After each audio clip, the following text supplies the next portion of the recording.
How to fix Acrobat fail to load its core DLL. This error usually occurs on Adobe Acrobat, and I will teach you how you can fix this problem forever. Let's start a video.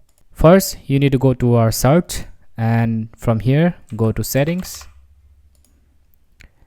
Now click on the apps, install apps, and then you will find Adobe Acrobat at the top. Press the 3 dots.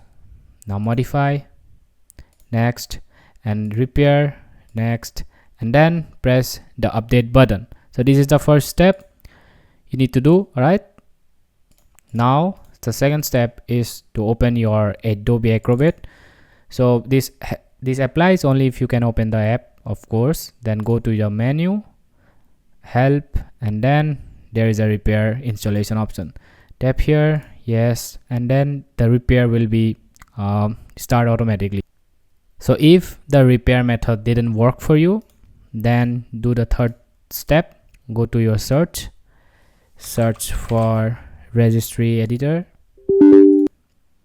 and then this bunch of folders will pop up. Select the H key, current users, and then select software, then select Adobe, then select Adobe Acrobat and select DC, and scroll down until you find the folder called privilege. All right, there it is.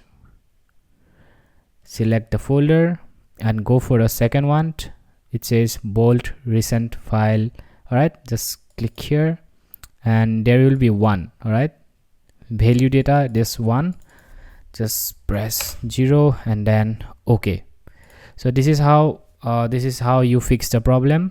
So after doing these steps, make sure to restart your PC and then again try the process. So even if it doesn't work, so even doing the 3 steps doesn't work, at the end you can just uninstall the program.